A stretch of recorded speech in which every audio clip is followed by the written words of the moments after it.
दर्शन देने के लिए प्रकट हुए हैं। बोलो भक्तवत्सल भगवान की। ध्रुव जी महाराज के अंतःकरण में भगवान प्रकट हुए। भगवान की ऐसी झांकी ध्रुव जी महाराज के चित्त में चिपक गई है, दर्शन दे रही है कि ध्रुव जी महाराज भगवान सन्मुख होने के बाद भी नेत्र नहीं खोल रहे हैं। भगवान सन्मुख आकर खड़े हो गए, लेकिन ध्रुव जी महाराज अभी भी आंखें बंद करके बैठे हैं। क्योंकि भक्ति करते करते, चिंतन करते करते चित्तचोर की वो चित्रमयी झांकी चित्त में समा गई है कि जब अंदर ही वो झांकी के दर्शन कर रहे हैं तो नेत्र खोलकर बाहर इस दुनिया के दर्शन क्यों करें। भगवान ने कहा देखो ये ऐसे तो नेत्र खोलेंगे नहीं। भगवान ने अपने हृदयगत ध्रुव जी महाराज के हृदय में जो भाव, जो झांकी प्रकट हुई थी उसको तिरोहित कर लिया। तब तो ध्रुव जी महाराज छटपट आ गए और नेत्र खोल के देखे, अरे कहाँ गए, कहाँ गए जो हृदय में थे।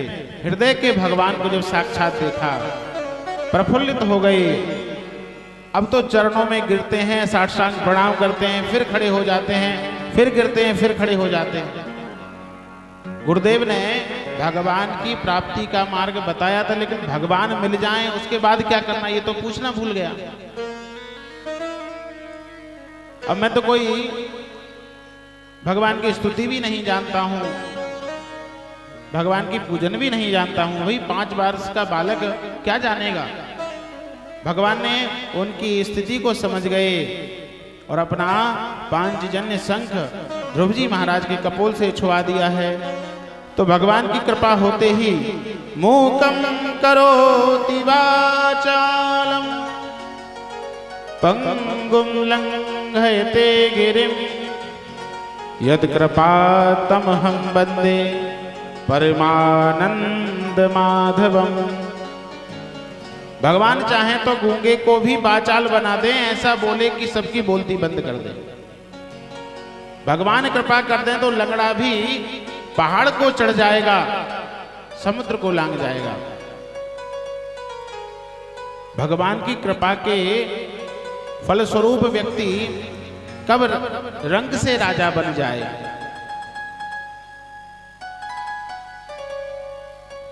एक व्यक्ति ने प्रश्न किया संत जी से कि महाराज आप बहुत भजन करते हैं, बहुत आपका चमत्कार देखा है, मेरी 3 बातों का आप उत्तर दे दीजिए तो मैं मान जाऊंगा आप पक्के संत हो। कहा कि मुझे ये बताइए भगवान जो है कहां रहते हैं। भगवान कहां रहते हैं, क्या करते हैं और भगवान कितने हैं। तो संत जी ने कहा कि देखो ये बहुत ही विशेष बात है और इस बात को आपने पूछा है तो हम आपके पहले घर जाएंगे, पहले आपके यहाँ पर रहेंगे और समय आने पर आपकी इस बात का उत्तर देंगे। तो राजा संत जी को लेकर आए तो कहा कि भाई हम राजमहलों में नहीं रहेंगे। तो राजा के एक बाग था, वहां बाग में संत जी को ठहरा दिया।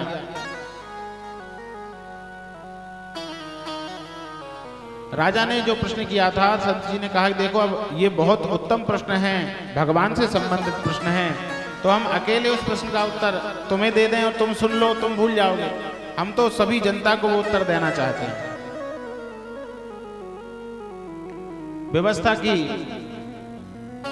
पंडाल बनाया और महाराज जी को कहा कि बस राजा साहब आ रहे हैं, राजा साहब आ रहे हैं और आते ही आपको उत्तर देना है। संत जी ने इतने में क्या किया, गांव के ही एक किसान को बुलाया और उस किसान से कहा कि भैया देखो कुछ समय के लिए तुम संत का रूप धारण करो, संत बन जाओ और मैं किसान बन जाता हूं। किसान घबरा गए, महाराज आप जैसे संत ऐसे मैं कैसे बन सकता हूं, मैं तो कुछ भी नहीं जानता हूं, मैं तो केवल खेती करना जानता हूं। महाराज जी ने कहा देखो तुम्हें संत जैसा बनना है, संत नहीं बनना है। संत बनने से लोग बहुत डरते हैं। अपने बच्चा गुंडा बन जाए, बदमाश बन जाए चलेगा, लेकिन बच्चा संत बन जाए ये कभी कोई स्वीकार नहीं करता। तो किसान ने कहा प्रभु संत देखने में संत जैसा मैं बनूं, लेकिन मैं कुछ बता नहीं सकता, मैं मेरे अंदर ज्ञान तो कुछ नहीं है। बोले बस तुम बनकर बैठ जाना। तो महाराज जी ने उस किसान को संत का भेष बनाकर व्यास गादी पर बिठा दिया और स्वयं उन संत जी स्वरूप उस किसान के भक्त बन गए, चेला बनकर नीचे बैठ गए। राजा आए, राजा ने आते ही प्रश्न किया कि महाराज बताइए भगवान कितने हैं, कहां हैं और क्या करते हैं। संत जी जो संत बना, जो किसान व्यास पर मंच पर बैठा था, उसने कहा देखो ये बात, इतनी सी बात तुम पूछ रहे हो, ये बात तो मेरा चेला बता देगा। चेले बने संत जी ने कहा हाँ भाई ये इतनी सी बात है, इसके लिए तुमने गुरुजी को परेशान करते हो, आओ हम बताते हैं भगवान कितने हैं। तो कहा कैसे बताओगे। बोले देखो गिनती के लिए कुछ चाहिए कि नहीं चाहिए। बोले हाँ। बोले गिनती के लिए कुछ लेकर आओ, मणि लेकर आओ। तो ढेर सारी मणि राजा के द्वारा मंगाई गई। बोले गिनती करो। राजा ने एक मणि उठाई, दूसरी टोकरी में रखी, कहा एक। बोले हाँ ठीक है। राजा ने दूसरी मणि उठाई और फिर कहा दो। बोले बताओ कितनी। राजा ने हाथ खोला, बोले देखो ये तो एक है। बोले हाँ ये दिखने में एक है लेकिन ये दो हैं। राजा ने उस मणि को टोकरी में रख दिया, फिर एक और मणि उठाई, बोले ये तीन। बोले कहां तीन है, एक ही तो है। भाई भगवान को जो जितने रूपों में भजता है उतने उसको भगवान दिखते हैं, उतने रूपों में विभक्त हैं, लेकिन वास्तविकता में भगवान तो एक ही है ना। भाई मणि हजारों रखी हैं टोकरी में, लेकिन अगर पूछा जाए ये क्या है, बोले मणि। बोले ये क्या है, दूसरी को देखा जाए, बोले मणि। ऐसे ही भगवान राम श्याम माता हनुमान जी महाराज के रूप में विराजित हैं, लेकिन पूछा जाए कि भाई ये कौन है, बोले भगवान है। राजा ने कहा वाह महाराज आपने बहुत अच्छा बताया कि भगवान एक हैं, अनेक रूप रूपाय विष्णवे प्रभु विष्णवे, अनेक रूपों में विभक्त होते हुए भी भगवान एक है। तो महाराज कृपा करके ये बता दीजिए भगवान कहाँ रहते हैं। बोले इसके लिए अब आपको थोड़ा और समय देना पड़ेगा, हमें बहुत जोर की भूख लगी है। एक काम करो पहले दूध लेकर आओ।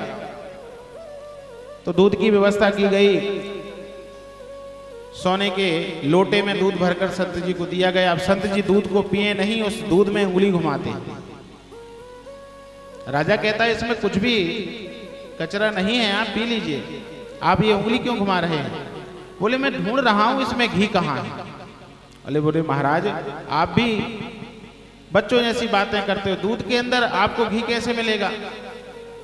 बोले नहीं निकलता तो इसी से है।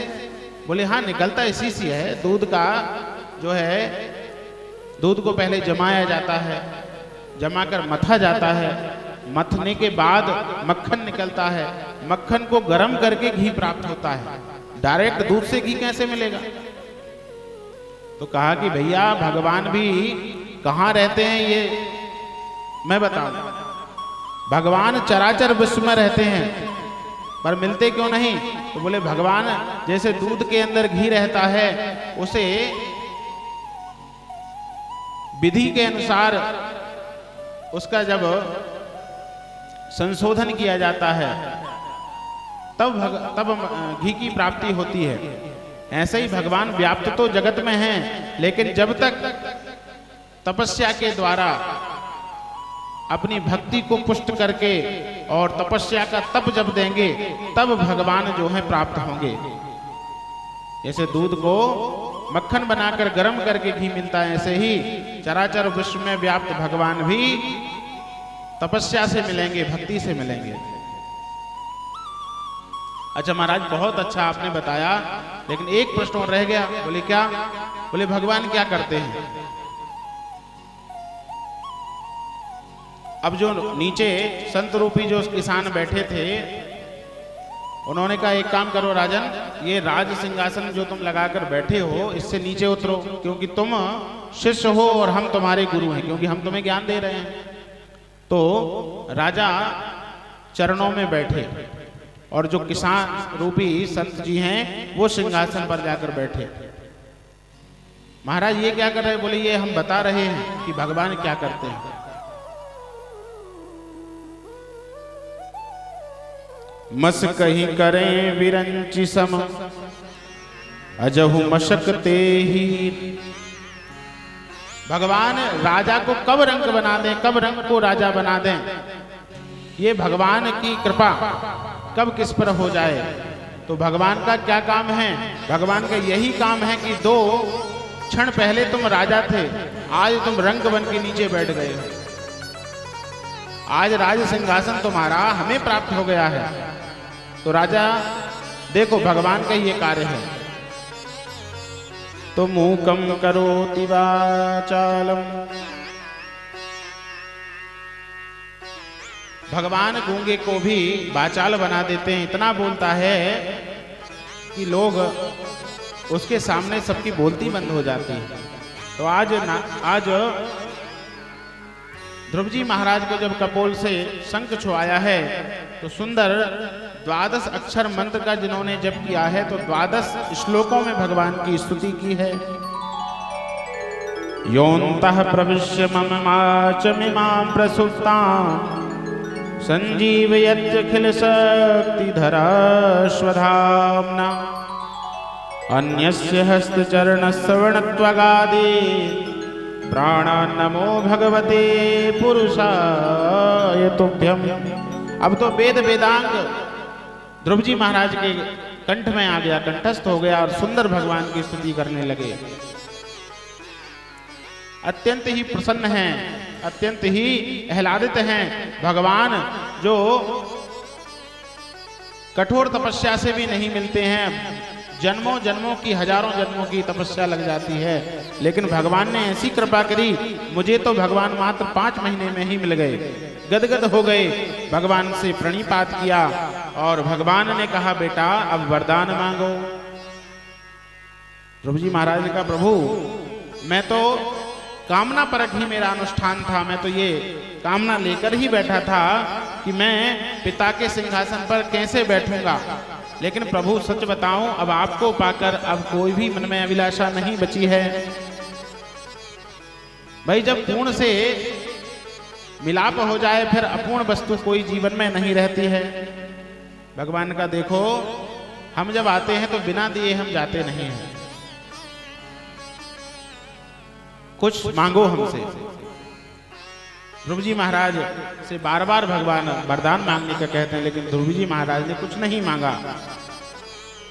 भगवान ने ही अपनी ओर से कहा कि ध्रुव जी बेटा तुमने ऐसी पावन भक्ति की है, ऐसा कठोर तप किया है, हम अपने ही एक लोक को तुम्हारे लोक से रजिस्टर कर देते हैं। ध्रुव लोक को भगवान ने ध्रुव जी महाराज के ही नाम से अपना नाम, उस लोक का नाम ध्रुव कर दिया, ध्रुवलोक कर दिया। बोलो भक्त वत्सल भगवान की जय हो।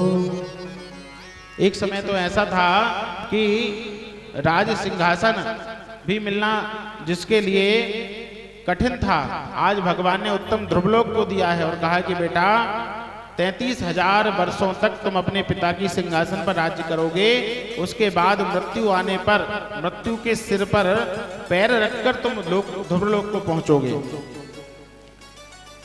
जा परिकृपा राम की होई, ता परिकृपा करें सब कोई। परमात्मा को जिसने रिझा लिया संपूर्ण जगत उससे रिझ जाता है। अब जो माता राज सिंहासन पर बच्चे को बैठने नहीं दे रही थी, वही ध्रुव जी के स्वागत में पुष्प लेकर खड़ी है। ध्रुव जी महाराज का भव्य स्वागत हुआ। समय आने पर ध्रुव जी महाराज के विवाह हुए और भ्रमी और एला नाम की 2 कन्याओं से विवाह हुए। जिनसे उत्कल और वत्सर नाम के 2 पुत्र हुए। इनकी जो दूसरी माता सुरुचि हैं, उनके यहाँ पर उत्तम नाम का पुत्र हुआ। एक दिन यक्षों से युद्ध में उत्तम मारा गया, तो अपना भाई का बदला लेने के लिए ध्रुव जी महाराज ने यक्षों पर चढ़ाई कर दी, तमाम यक्षों को मौत के घाट उतार दिया। तब ब्रह्मा जी प्रकट हुए, मनु महाराज प्रकट हुए, कहा बेटा नायम मार्गो ही साधु नाम ऋषिकेशानुवर्तनम, ये मार्ग साधु सज्जनों का नहीं है जिस पर तुम चल रही हो। तुम्हारे एक भाई को यक्षों ने मारा, तुमने तमाम यक्षों को मार दिया। तब अपनी भक्ति का जब बोध हुआ, तब ध्रुव जी महाराज ने भगवान की परम गति को प्राप्त कर लिया है। बोलो ध्रुव जी महाराज की जय हो। इन्हीं ध्रुव जी महाराज के वंश में आगे जाकर राजा अंग हुए। अंग तो बहुत धर्मात्मा थे, लेकिन इनका विवाह मृत्यु की पुत्री सुनीता के साथ हुआ, जिसके फलस्वरूप बैन नामक पुत्र इनको हुआ। बैन इतना दुष्ट था, इसने घोषणा कर दी न यष्टव्यम न दातव्यम न ये तव्यम दुजा कुचित, कोई भी यज्ञ ना करे, कोई भी दान ना दे, किसी प्रकार का कोई दान ना दे, कोई यज्ञ ना कराए, कोई भागवत कथा ना कराए। तो बैन ने ये घोषणा कर दी जो कुछ करना है मेरे नाम से ही करो। संतों को क्रोध आया, क्रोधाग्नि में बैन दग्ध हुआ। अब तो समस्या हो गई, अब राज्य कौन करेगा। तब संतों ने उसी बैन के शरीर का मंथन किया, जिससे निषाद पैदा हुआ। उससे कहा तुम बैठो। काला कलूटा पुरुष उत्पन्न हुआ। आगे मंथन जब किया तो उस समय उस शरीर से ही भगवान स्वरूप महाराज पृथु का प्रादुर्भाव हुआ है। बोलो पृथु भगवान की। महाराज पृथु भगवान के ही अंशावतार, जिन्होंने संपूर्ण पृथ्वी पर ग्राम नगर की स्थापना की है। आज जो हम गांव देख रहे हैं ना, ये चाटाहेरी, ये चांदासलो, ये रमपुरा, ये सब नगर की व्यवस्था सबसे पहले पृथु महाराज ने बनाई है। बहुत बड़े बड़े यज्ञ किए। इनके यज्ञ से इंद्र घबरा गया कि अब तो ये शतक क्रतु बन जाएंगे, इंद्रासन छीन लेंगे। तो इनके यज्ञ के घोड़े को चुरा लिया। पृथु महाराज ने अपने पराक्रम को दर्शाते हुए इंद्र के साथ युद्ध करके अपना यज्ञ का घोड़ा जीता है, और अपने उस यज्ञ में भगवान स्वयं प्रकट हुए हैं। बोलो भक्तवत्सल भगवान की जय हो। भगवान ने पृथु महाराज को अपना भक्त बनाया। मैत्रेय जी कहते हैं कि इन्हीं के वंश में आगे प्राचीन बरही नाम के राजा हुए। उन्हें भी, वो भी बड़े विद्वान थे, लेकिन उनमें अपने ज्ञान का अभिमान था।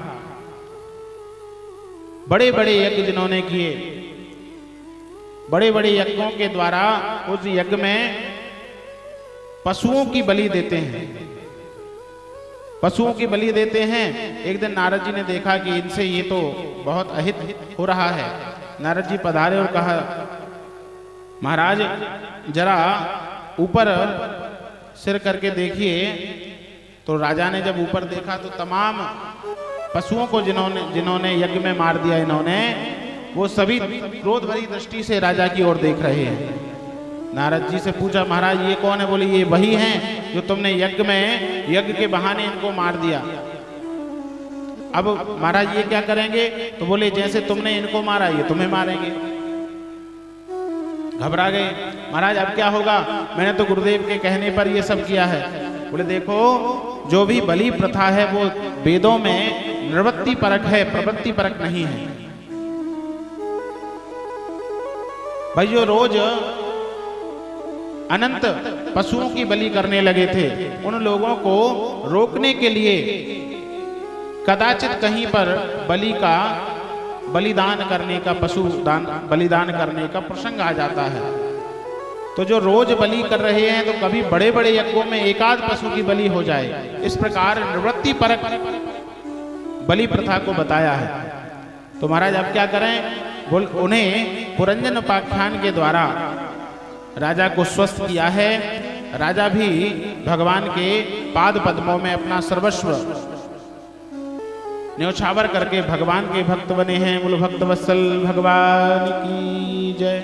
इन्हीं के वंश में प्रचेतागण हुए, जिन्होंने बहुत सुंदर प्रश्न नारद जी से कहा कि प्रभु हमें ये बताइए कि भगवान को प्रसन्न करने का सबसे तगड़ा मंत्र कौन सा है। जैसे हम कोई भी संत, कोई भी विद्वान मिलता है, उससे पूछते हैं ना कि कोई ऐसा मंत्र बताओ जिससे हमारा उद्धार हो जाए। तो नारद जी महाराज ने वो मंत्र बताया है, और कोई कठिन मंत्र नहीं है। कहा कि तुम 3 चीजों को जीवन में उतार लो, भगवान तुम्हें जल्दी मिल जाएंगे, जल्दी प्रसन्न हो जाएंगे। आप भी उन 3 चीजों को श्रवण करें और उनको निभाने का जीवन में प्रयास करें। दयया सर्वभूतेषु संतुष्ट्या येन केन वा सर्वेन्द्रियोपशान्त्या च तुष्यत्यासु जनार्दन। सबसे पहला मंत्र है, सूत्र है, दया सर्वभूतेषु। प्राणी मात्र पे दया करना है, ये हमारा है, ये पराया है। इन सब चीजों को छोड़कर जो दया के लायक हो उस पर दया करना है। कोई भूखा है उसे अन्न खिलाइए, कोई प्यासा है उसे पानी पिलाइए, कोई निर्धन है उसे व्यवस्थित कीजिए।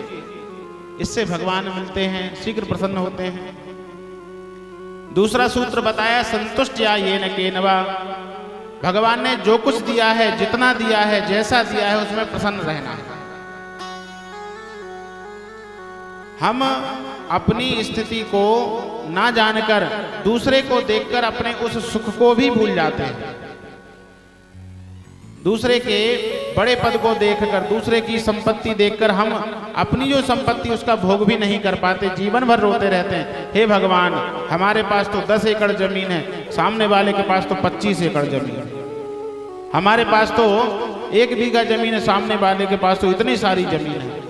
हमारे पास तो 1 गाड़ी है, सामने वाले के पास तो 4-4 ट्रैक्टर खड़े हुए हैं। तो हम अपनी उस स्थिति का सुख अनुभव नहीं कर पाते। तो जो कुछ दिया है उसमें सुखी रहना चाहिए। और सबसे विशेष सूत्र बताया तीसरा, सर्वेन्द्रियोपशान्त्या। सभी इंद्रियों को शांत रखें। इंद्रियों की शांति, भाई इंद्रियों को जितना विषय भोग कराते रहेंगे उतना ही इंद्रिय विषय भोग की ओर अग्रसर बढ़ती रहेगी। तो इन इंद्रियों को संयमित कैसे कर पाएंगे? बोले वो भगवान की भजन भक्ति से होगा। तो इन 3 सूत्रों को अपने जीवन में उतार लो। भगवान जनार्दन आसु तुष्यति। भगवान शीघ्र ही प्रसन्न हो जाएंगे। तो भगवान की शरणागति, जब भगवान के शरणागत हो जाएंगे तो भगवान की कृपा का अनुभव भी हम कर पाएंगे।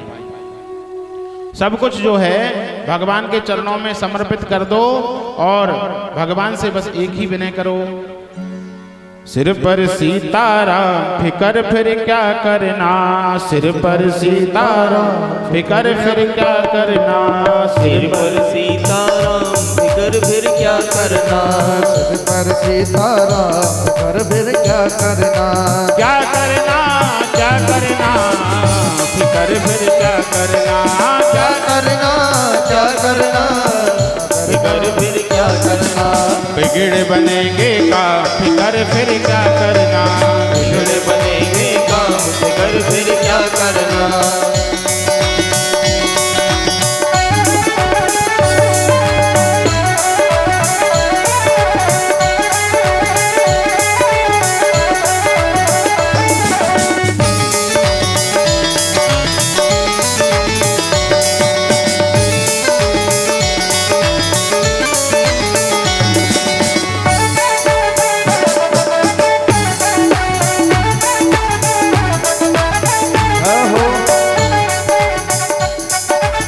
रघुवर श्री जानकी मैया, रघुवर श्री जानकी मैया, फिर क्यों परेशान हो भैया, फिर क्यों परेशान हो भैया, पितु रघुवर श्री जानकी मैया, पितु रघुवर श्री जानकी मैया, फिर क्यों परेशान हो भैया, फिर क्यों परेशान हो भैया, कटेंगे कष्ट तमाम कर फिर क्या करना, कटेंगे कष्ट तमाम कर फिर क्या करना, सिर पर सीताराम कर फिर क्या करना, सिर पर सीताराम कर फिर क्या करना।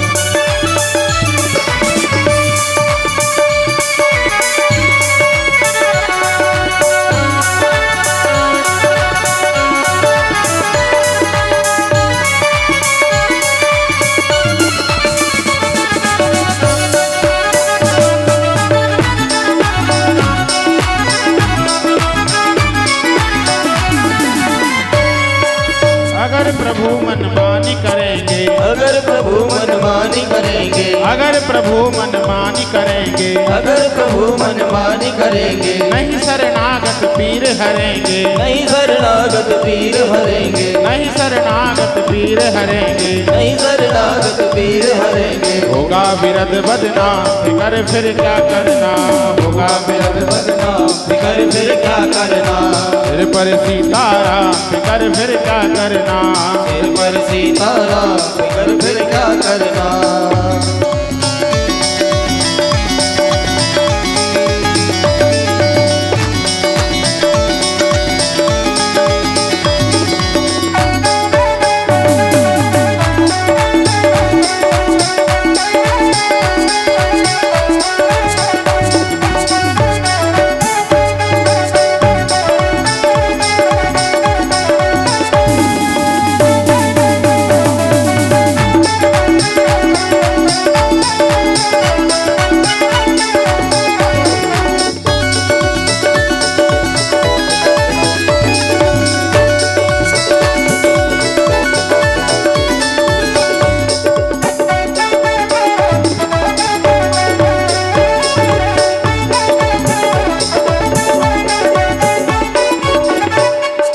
जो जन राम कथा सत्संगी, जो जन राम कथा सत्संगी, जो जन राम कथा सत्संगी, जो जन राम कथा सत्संगी, उनके सहायक श्री बजरंगी, उनके सहायक श्री बजरंगी, उनके सहायक श्री बजरंगी, उनके सहायक श्री बजरंगी, अतुलित बल के धाम कर फिर क्या करना, अतुलित बल के धाम कर फिर क्या करना, सिर पर सीताराम कर फिर क्या करना, सिर पर सीताराम कर फिर क्या करना।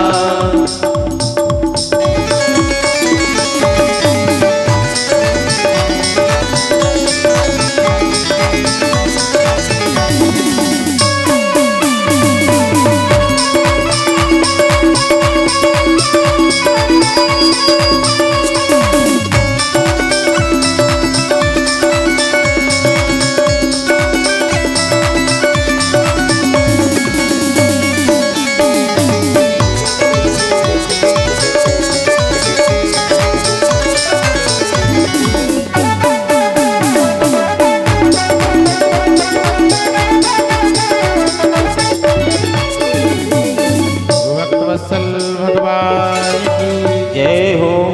प्रभु को अपना बना लें, भगवान का हमारे ऊपर हाथ रख जाए, भगवान की छत्र छाया में हम आ जाएं, फिर किसी प्रकार की कोई उलझन, कोई भय जीवन में नहीं रहता है। तो इस प्रकार भगवान की शरणागति लेने से 3 प्रकार की जो बातें हैं वो लेने से भगवान शीघ्र ही प्रसन्न हो जाते हैं। मनु महाराज के दूसरे पुत्र प्रियव्रत हैं। सुखदेव जी कहते हैं ये इतने बड़े भगवान के भक्त हैं कि इन्होंने देखा कि रात हो जाती है और लोग सोते हैं, भगवान का भजन नहीं कर पाते, अपना काम नहीं कर पाते, आधा समय तो इसी प्रकार नष्ट हो जाता है। तो इन्होंने अपने तेजों में रथ को चलाकर पृथ्वी की 7 परिक्रमा की हैं, जिससे 7 समुद्रों का और पर्वतों का प्राकट्य हुआ है। इतने पराक्रमी। ब्रह्मा जी ने रोका, बेटा रात्रि मैंने मनुष्यों को आराम करने के लिए बनाई है, अगर रात्रि नहीं रहेगी तो व्यवस्था गड़बड़ हो जाएगी। तब जो 7 द्वीप 7 समुद्र बन गए थे उनको अपने बेटों में वितरित करके और भगवान के पाद पद्मों में समर्पण किया है। बोलो भक्तवत्सल भगवान की जय। इनके जो सबसे बड़े बेटा नाभि हैं उनको उनका विवाह हुआ मेरु देवी कन्या से, जिनसे ऋषभ देव का प्राकट हुआ है। बोलो ऋषभ भगवान की। इन ऋषभ जी के पराक्रम से वसुंधरा दैदीप्यमान हुई। भगवान के अवतार ऋषभ देव, इनके वंश में आगे भरत नाम के पुत्र हुए। ऋषभ नंदन ये भरत हैं, जो आगे भगवान का बहुत भजन किया, लेकिन मृग के वशीभूत होकर मृग में प्रेम को लगाकर और अंत को बिगाड़ लिया है। अंते यामती शागति।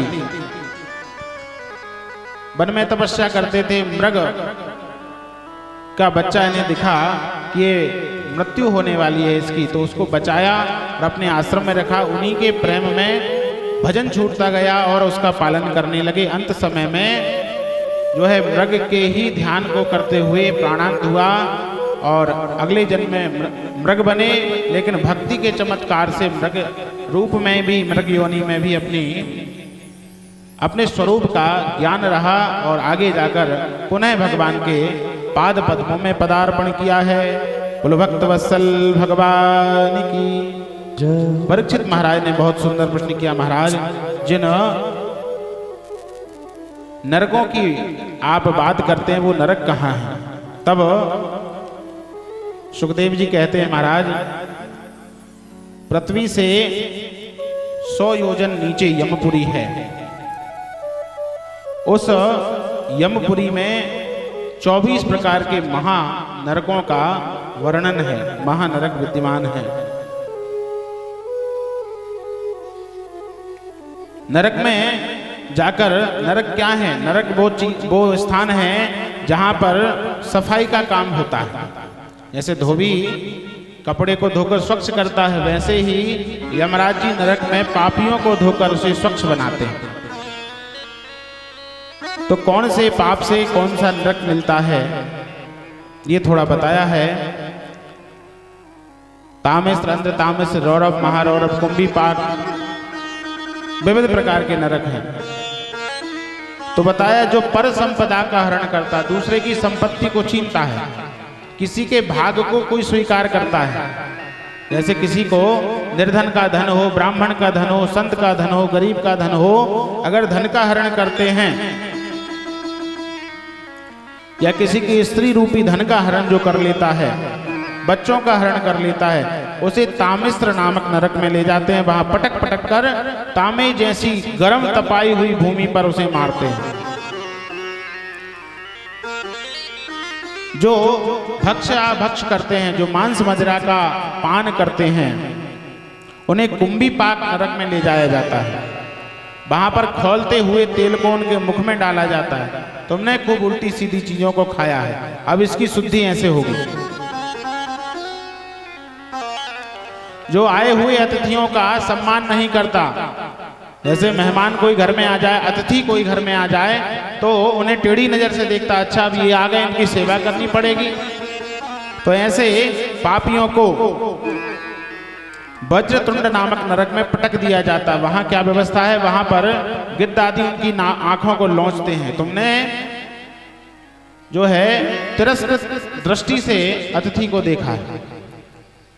ये सब देखकर तो परीक्षित घबरा गए, महाराज ये इतने खतरनाक नरक हैं, अगर कदाचित किसी से कोई पाप बन जाए तो उसका प्रायश्चित कैसे करेगा? बोले देखो उसी के लिए तो नरक बनाए हैं। उसको एक भगवान ने जो स्वच्छ चादर दी है, उस पर कोई अगर पाप बन जाए तो उसे तुरंत धो लो। कोई दाग लगे कपड़े में और उसे धोते जाओ तो स्वच्छ बना रहेगा। लेकिन दाग पे दाग लगते गए, सफाई का कोई ध्यान नहीं है, तो फिर धोबी घाट उसके लिए बनाया। ऐसे ही कभी कोई जीवन में पाप बन जाए, उस पाप का प्रायश्चित कर लो और संकल्प से उस फिर दोबारा ना करने का संकल्प ले लो, तो उस पाप से निवृत्ति मिल जाती है। लेकिन पाप पे पाप करते जाओगे तो फिर नरक में यमराज के दर्शन होंगे और वहां वो व्यवस्था मिलेगी। तो कहा कि देखो, अंत में अगर मृत्यु के समय पर भगवान का नाम मुख में आ जाए तो भगवान की परम गति प्राप्त होती है। तो अजामिल उपाख्यान के द्वारा सुखदेव जी ने परीक्षित को बताया कि अजामिल नाम का एक ब्राह्मण था, वो किसी वेश्या के संसर्ग में आकर दूषित हुआ और संतों के कहने पर अंतिम में अपने 9वें पुत्र का नाम नारायण रखा। और वृद्धावस्था में जब मृत्यु के निकट पहुंचा तो भगवान उस पुत्र को पुकारा नारायण नारायण, तो भगवान के दूत इसे लेने आ गए, यमदूत भी इसे लेने आ गए। यमदूत और देवदूत दोनों लड़ने लगे, ये हमारा ग्राहक है, हम इसे नरक ले जाएंगे। देवदूतों ने कहा ये भगवान का नाम लेकर मरा है तो इसे हम ले जाएंगे। यमदूतों को देवदूतों ने खूब कूटा पीटा और भगा दिया। यमदूत यमराज के पास पहुंचे कि प्रभु ऐसी व्यवस्था की आपने, ऐसी जगह भेज दिया कि आज तो कुट पिट कर आए हैं। बोले क्यों? बोले हम गए पापी समझकर हम गए लेने के लिए अजामिल को, लेकिन वहां तो देवदूत आकर खड़े थे। बोले ये नारायण का नाम लेकर मृत्यु को प्राप्त हुआ है। यमराज ने तुरंत उन यमदूतों के मुख पर हाथ रखा, बोले ऐसा नाम यहाँ मत लेना, अगर नरक में नारायण का नाम तुमने लिया और ये किसी दुष्ट के कानों में पड़ गया तो वो भी मुक्त हो जाएंगे, मेरा तो कारोबार सब नष्ट हो जाएगा, मेरा नरक खाली हो जाएगा। तो प्रभु अब हम तो सब चीजों को छोड़ो, आप तो ये बताओ किसको लेने जाना है, किसको लेने नहीं जाना है। तब यमराज जी ने कहा कि लिख लो, नोट कर लो, जिन लोगों की जिह्वा पर भगवान का नाम रहता उनको कभी नहीं लाना है। किनको लाना है? जिह्वा न भक्ति भगवद गुण नाम धेयम चेतस न स्मरति तच्चरणारविंदम कृष्णाय नो नमति यच्छ्रसा एकदापि तानाय त्वमसतो कृत विष्णु कृत्यान्।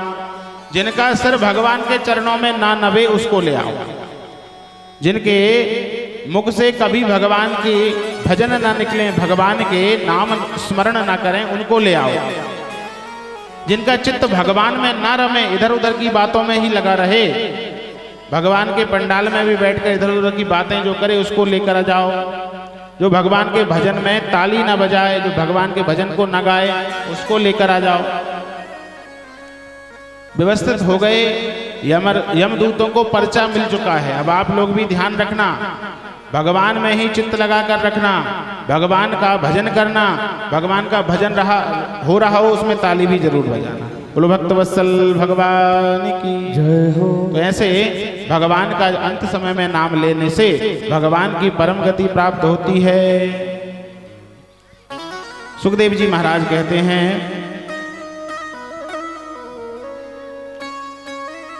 कि अब और क्या सुनना चाहते हैं। तब परीक्षित जी महाराज कहते हैं कि देखो, मैंने इतनी जो कथा को देखा है इसमें तो यही लगा है कि भगवान जो है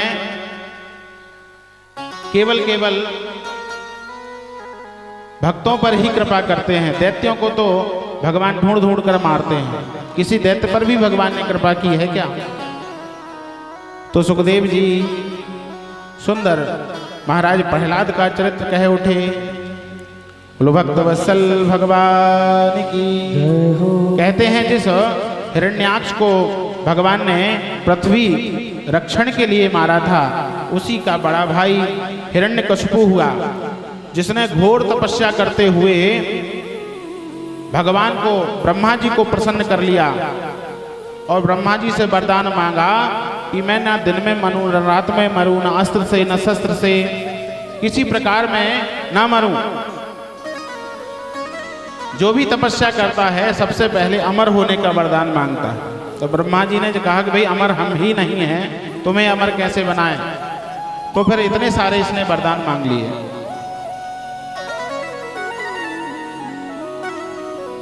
इसने सोचा अब तो मैं अमर हो गया, लेकिन भगवान जब कृपा करना चाहते हैं तो भगवान कीचड़ में भी कमल खिला देते हैं। हिरण्यकशिपु की पत्नी कयाधु भगवान की परम भक्त थी। इस दुष्ट के आतंक से आक्रांत होकर इंद्र ने कयाधु का हरण किया और हरण करके जा रहा था। नारद जी महाराज बीच में मिल गए। भैया क्या कर रहे हो? बोले ये बड़ा उत्पाती है, हमें बड़ा संकट देता है। बोले तुम्हें पता है इनके गर्भ में भक्त का जन्म होने वाला है, इनके गर्भ से भगवान का परम भक्त जन्म लेगा। तो नारद जी उन्हें अपने आश्रम पर ले आए और सुंदर सुंदर शिक्षा प्रहलाद जी की माता जी को दी, जिसके फलस्वरूप गर्भ में ही प्रहलाद जी भगवान के परम भक्त बने। समय आने पर जन्म हुआ। शिक्षा दीक्षा के लिए गुरु जी के आश्रम भेजा। संडा मर्क नामक गुरु इनको मिले, जिन्होंने दैत्य नीति के अनुसार इनको पढ़ाना चाहा, क्योंकि राजा का आदेश था जैसा राज्य होगा वैसी शिक्षा नीति होगी। तो हिरण्यकशिपु के राज्य में दैत्य नीति चलती थी, तो दैत्य नीति के अनुसार गुरुजी सिखाते हैं, लेकिन बच्चा तो कुछ पहले ही कुछ और सीख कर आया है। वो तो भगवान की भक्ति सीख कर आया है। एक दिन हिरण्यकशिपु बच्चे को देखने आश्रम पहुंचे और कहा, गुरुदेव कैसी पढ़ाई चल रही है? बोले महाराज बहुत अच्छा पढ़ रहा है बच्चा, हमने बहुत अच्छा सिखाया। हिरण्यकशिपु ने पूछा, बेटा बताओ तुमने क्या सीखा है? हिरण्यकशिपु से प्रहलाद जी कहते हैं, पिताजी संसार सब मिथ्या है, भगवान ही सत्य हैं, और जो नारायण की शरण ले लेता है वो सब विपत्तियों से मुक्त हो जाता है। हरि स्मरण, हरि का स्मरण सर्व विपद विमोक्षणम, सभी विपत्तियों का नाश करने वाला। अब तो नारायण का नाम सुनकर ही क्रोधित हो गए। अरे गुरुजी, गुरुदेव तुम उल्टी सीधी शिक्षा इसको दे रहे हो, मैंने दैत्य नीति सिखाने का कहा था। महाराज अब हम और व्यवस्थित करेंगे, न जाने ये कहां से सीख गए, हमने ऐसी कोई शिक्षा नहीं दी। कुछ माह के पश्चात प्रहलाद जी छुट्टियों में गुरुकुल से घर पर आए और अपने माता से श्रृंगारित होकर पिता के पास पहुंचे। हिरण्यकशिपु ने फिर वही प्रश्न किया कि बेटा सबसे अच्छी बात बताओ जो तुमने सीखी हो। अब प्रहलाद जी महाराज माता जी की तरफ देखने लगे। देखो माता जी, पिताजी सुनना कुछ और चाहते हैं और पूछते कुछ और हैं। अच्छा पूछा है, अच्छा ही सुनाऊंगा। तो अब पिताजी में भगवान की 9 प्रकार की भक्ति बताता। श्रवणम कीर्तनम विष्णु स्मरणम पाद सेवनम अर्चनम वंदनम दास्यम सख्यात्म निवेदनम। भगवान की 9 प्रकार की भक्ति है।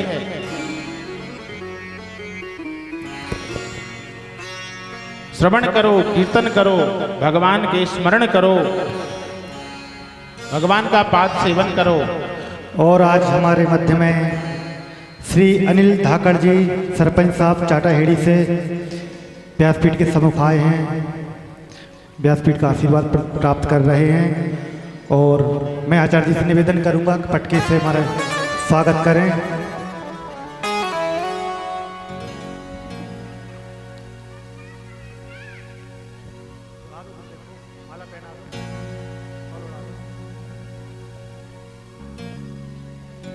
एक बार हमारे सरपंच साहब के लिए जोरदार तालियों से स्वागत करेंगे।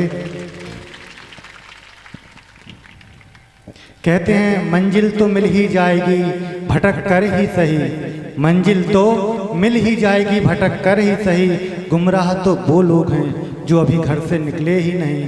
और ऐसे व्यस्त शेड्यूल के चलते भी हमारे सरपंच साहब हमारे मध्य में पधारे, बहुत बहुत इनका स्वागत है, धन्यवाद, साधुवाद। ठाकुर जी सदैव इन पर कृपा बनाए रखें। और आज तो बड़ी खुशी हो रही है मुझे, इनके घर में भी एक लाला ने जन्म लिया है और इनको भी, इनके परिवार को भी हमारी सबकी ओर से लाला के जन्मोत्सव की बहुत बहुत बधाई, क्योंकि आज हमारे ठाकुर जी का भी जन्मोत्सव होने वाला है। जय हो। भक्त वत्सल भगवान की जय हो। तो नवदा भक्ति को जब सुनाया क्रोध में भर गया। अब तो गुरुदेव को पकड़ लिया कि ये बालक तुम्हारे बस की बात नहीं है, अब तो इसका इलाज हमें ही करना पड़ेगा। विविध प्रकार से प्रहलाद जी महाराज को प्रताड़ित किया है। तू जिसकी भक्ति करता है उस पर तेरा इतना विश्वास है तो वो तुझे बचाने आएगा क्या? मैं तुझे मृत्यु दंड दे रहा हूं, वो बचाने आएगा? वो कहाँ है? प्रहलाद जी कहते हैं महाराज वो चराचर विश्व में है।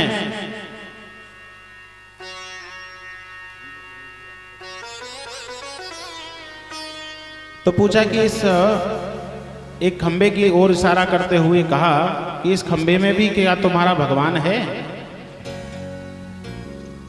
प्रहलाद जी ने कहा हाँ। और क्षमा चाहते हैं। देखिए ये होता है कि बड़े बड़ा ही ना करें, बड़े ना बोले बोल।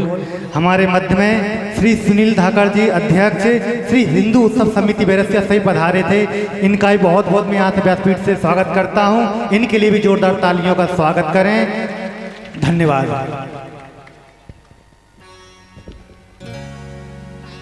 तो भगवान कहाँ? जहां भक्त की हाँ वहां भगवान वहां।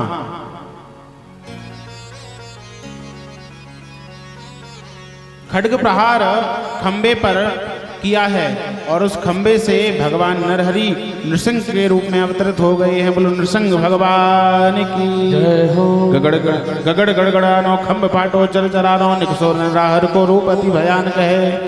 गगड़ गड़गड़ावे दसन जीव लपलपावे चितवत सरोज मानो अंग जाद खानो है। सत्यम विधातुम निज भृत्य भासितम व्याप्तिम च भूतेषु खिलेषु चात्मनः अदृश्यतात्याद्भुत रूप मुद्वहम स्तंभे सभायाम नवरगम न मानुषम। भगवान नरहरि नृसिंह के रूप में अवतरित हो गए। नृसिंह भगवान की। अब तो घबरा गया,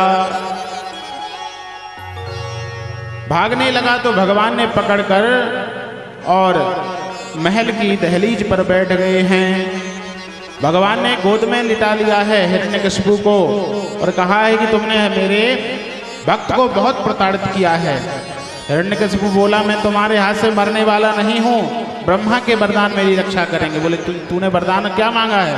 बोले मैं दिन में मरूंगा ना रात में मरूंगा। भगवान ने कहा देखो इस समय संध्या बेला है, ना दिन रही ना रात हुआ। कहा कि मैं ना अस्त्र से मरूंगा ना शस्त्र से मरूंगा। भगवान ने कहा देखो ये मेरे नाखून जो देख रहे हो ना ये अस्त्र है ना शस्त्र है, लेकिन तेरे लिए पर्याप्त है। भगवान ने कहा अच्छा तो अच्छा, मैंने तो वरदान मांगा ना नर से मरूंगा ना नारायण से मरूंगा, ना पशु से ना मनुष्य से। बोले देखो मेरा स्वरूप देखो, मैं आधा मनुष्य शरीर से हूँ और आधा पशु शरीर से हूँ। मैं नरहरि नृसिंह हूँ। अब तो घबरा गया, अब विचार करने वाला और कौन सा वरदान भिक्षा करेगा। तो कहा देखो मैंने तो ब्रह्मा से वरदान मांगा है कि मैं सृष्टि में किसी के द्वारा ब्रह्मा के द्वारा बनाई सृष्टि से नहीं मरूंगा। बोले मैं ब्रह्मा को बनाता हूं, ब्रह्मा ने मुझे नहीं बनाया। तो मैंने तो वरदान मांगा है मैं 12 महीने में किसी महीने में नहीं मरूंगा। भगवान ने कहा अधिक मास तेरे लिए स्पेशल बनाया है। तो कहा कि मारोगे कहाँ पे? ना मैं आकाश में मरूंगा ना मैं पृथ्वी पर मरूंगा। भगवान ने कहा देख तू मेरी जंघा पर लेटा हुआ है, ना पृथ्वी पर है ना आकाश में है। सभी वरदानों को पुष्ट करते हुए भगवान ने उसके हृदय को विदीर्ण कर दिया है। बोलो भक्त वत्सल भगवान की जय हो। अब तो भगवान इतने क्रोधित में है, किसी के शांत करने से शांत नहीं होते। ब्रह्मा जी के बताए अनुसार जो है ध्रुव जी महाराज को सामने किया गया कि बेटा तेरे लिए जो अवतार लेकर आए हैं अब तू ही इनको शांत कर। ध्रुव जी महाराज को देखकर तो भगवान द्रवीभूत हो गए हैं। बोले बेटा तूने मेरे लिए इतने कष्ट भोगे हैं और अपनी भक्ति को कभी नहीं छोड़ा है। प्रहलाद जी से भगवान रोते हुए कहते हैं बोले प्रभु प्यारे अंग कोमल तुम्हारे दुष्ट असुरों ने मारे मम नाम एक गाने में। गिर से गिराया तुम्हें जल में डुबाया है, कष्ट पहुंचाया दुष्ट अग्नि के जलाने में। ये से लगाए और प्रभु कहें बार बार करुणा स्वरूप लगे करुणा दिखाने में।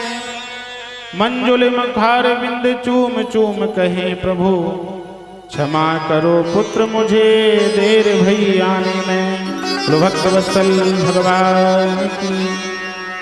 बड़े प्रेम दुलार से भगवान प्रहलाद जी को एक जैसे गाय अपने बछड़े को प्रेम करती उस प्रकार दुलार रहे हैं। ये भगवान की बड़ी अहेतु की कृपा है। भगवान का मिल जाना प्रत्येक मनुष्य की जीवन को संपन्न हो जाना है। बोलो भक्त वत्सल भगवान की। भगवान पूछते हैं तुम्हें क्या इच्छा है? ध्रुव जी महाराज ने कहा प्रभु मेरी कोई इच्छा नहीं है, अब आप मिल गए हो तो कोई, मैंने तो पहले भी मेरी कोई इच्छा नहीं थी। भगवान ने कहा देखो प्रहलाद, मैं बिना दिए कभी लौटता नहीं हूं। भगवान का स्वरूप, भगवान का स्वभाव जो है माता के समान होता है। बच्चा अगर कुछ खाए पिए नहीं तो माता रोटी लेकर, दूध लेकर बच्चे के पीछे पीछे दौड़ती है, बेटा कुछ खा ले, कुछ पी ले, तूने सुबह से कुछ नहीं खाया है। लेकिन बच्चा कुछ खा लेता है तो माता निश्चिंत हो जाती है। ऐसे ही भगवान जब भक्त कुछ मांगता नहीं है तो उसके पीछे पड़ जाते हैं, पीछे लग जाते हैं।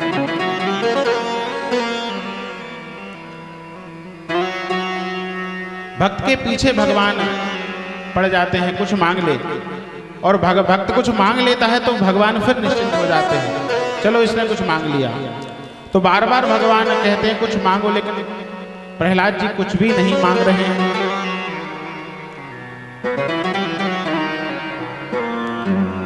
प्रहलाद जी ने कुछ नहीं मांगा, लेकिन भगवान ने अपना परम भक्त प्रहलाद जी को बनाया। ध्रुव जी महाराज को तो ध्रुवलोक दिया, लेकिन प्रभु ने प्रहलाद जी को तो अपना शामीप दिया है। बोलो भक्त वत्सल भगवान की। प्रहलाद जी कहते हैं प्रभु मैं कुछ नहीं मुझे चाहिए। तो भगवान ने कहा क्यों नहीं? बोले मैं इसलिए कुछ नहीं मांगता हूं कि कुछ मांगने से आपकी भक्ति फिर दूर हो जाती है, व्यक्ति उस उपभोग में लग जाता है। अगर आप देना ही चाहते हैं तो अपनी परम भक्ति से हमें कृतार्थ करें। और मेरे पिताजी जो आपको इतने दुर्वचन कहे हैं, इनकी गति आपकी चरणों में हो, आपके पाद पद्मों में हो। भगवान कहते हैं जो मुझे मेरा नाम सुमर कर मरता है वो मेरे लोक में जाता है, और जो मेरी गोद में ही प्राण त्यागा है वो कभी नरक में जाएगा क्या? बेटा निश्चिंत हो जा, तेरे पिताजी को भी परम गति प्राप्त होगी। बोलो भक्त वत्सल भगवान की।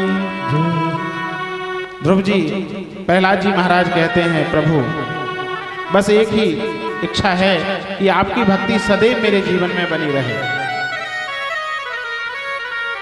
मुझे ऐसी लगन तू लगा दे कि तेरे बिना पल ना रहूं। मुझे